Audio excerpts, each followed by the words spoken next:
अभिमन्यु अर्जुन का नहीं बल्कि कर्ण का पुत्र था।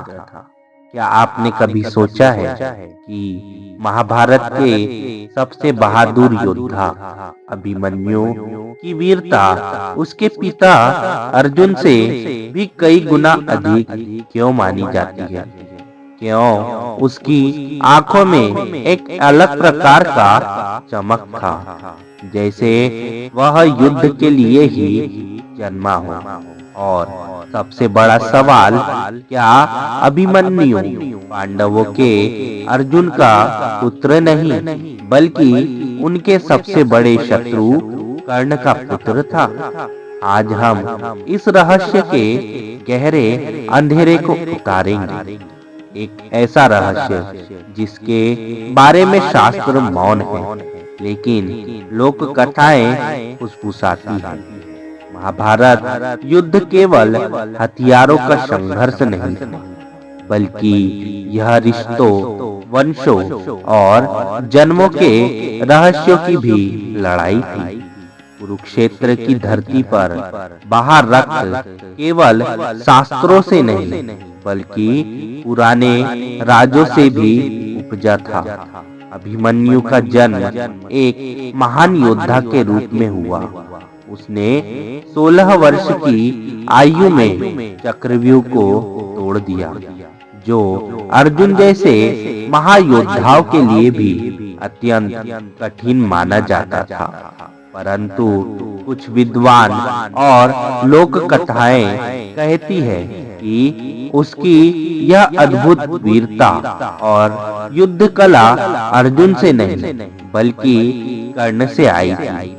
महाभारत में वर्णन आता है कि अर्जुन ने सुभद्रा का हरण कर उससे विवाह किया था, परंतु कुछ प्राचीन लोक कथाओं और अप्रामाणिक ग्रंथों में कहा गया है कि सुभद्रा और कर्ण के बीच कभी गहरी मित्रता थी। कहा जाता है कि द्वारका में एक समय ऐसा भी था जब कर्ण और सुभद्रा अक्सर मिलते जुलते थे।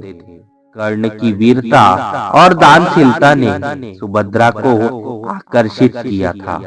हालांकि यह कथा वेदव्यास के महाभारत में नहीं मिलती, फिर भी लोक कथाओं में यह प्रसंग अक्सर सुनाया जाता रहा है। लोक कथा कहती है कि जब अर्जुन सुभद्रा से विवाह करने आए, तब सुभद्रा पहले से ही गर्भवती थी। कहा जाता है कि वही गर्भ अभिमन्यु का था।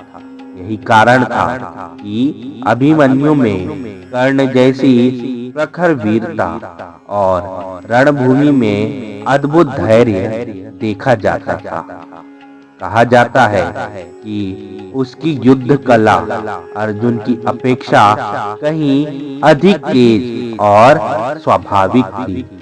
कुछ लोग तो यहाँ तक कहते हैं कि भगवान कृष्ण ने भी इस राज को छिपाया ताकि पांडवों का मनोबल न टूटे।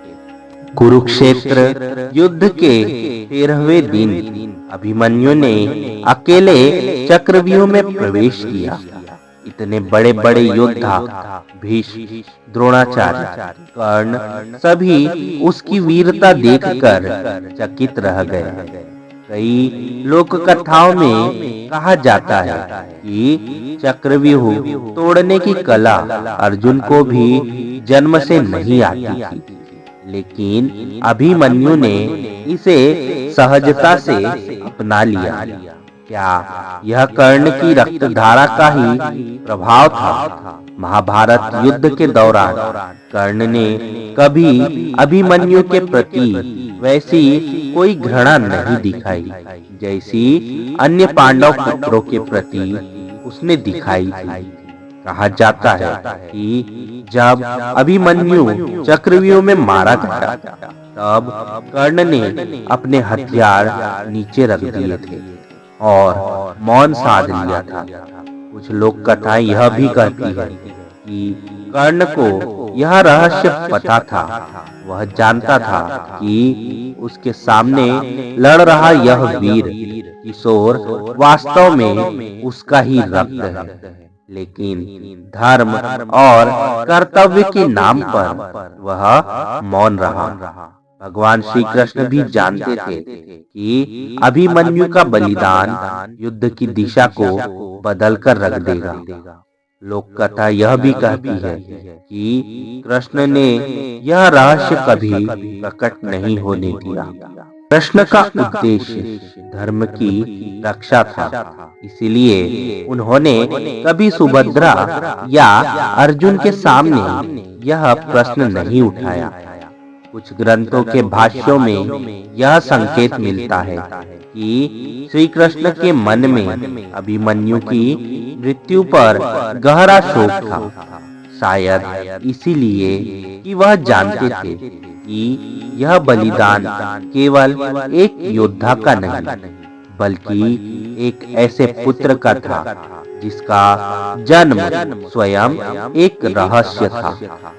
यदि यह कथा सत्य होती तो महाभारत का इतिहास बिल्कुल अलग दिखता।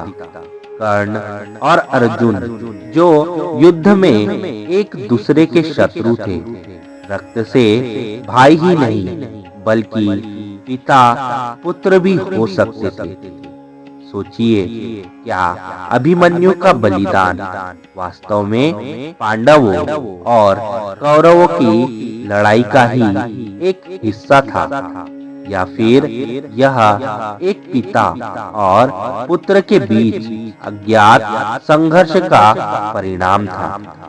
आज भी विद्वान इस कथा को शास्त्र सम्मत नहीं मानते हैं।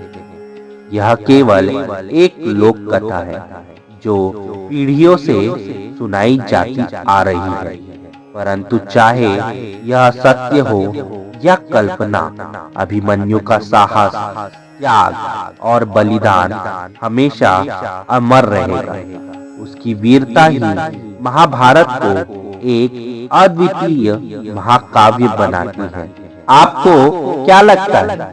क्या अभिमन्यु वास्तव में अर्जुन का ही पुत्र था, या इतिहास ने हमें इस सच्चाई से दूर रखा है? अपने विचार हमें कमेंट बॉक्स में जरूर बताइएगा। दोस्तों, वीडियो अगर आपको अच्छी लगी वीडियो को लाइक, हमारे चैनल को सब्सक्राइब और बेल आइकन पर क्लिक कर दीजिएगा। वीडियो को ज्यादा से ज्यादा शेयर करके कमेंट में जय श्री कृष्णा लिखना ना भूलिएगा। जय श्री कृष्णा दोस्तों।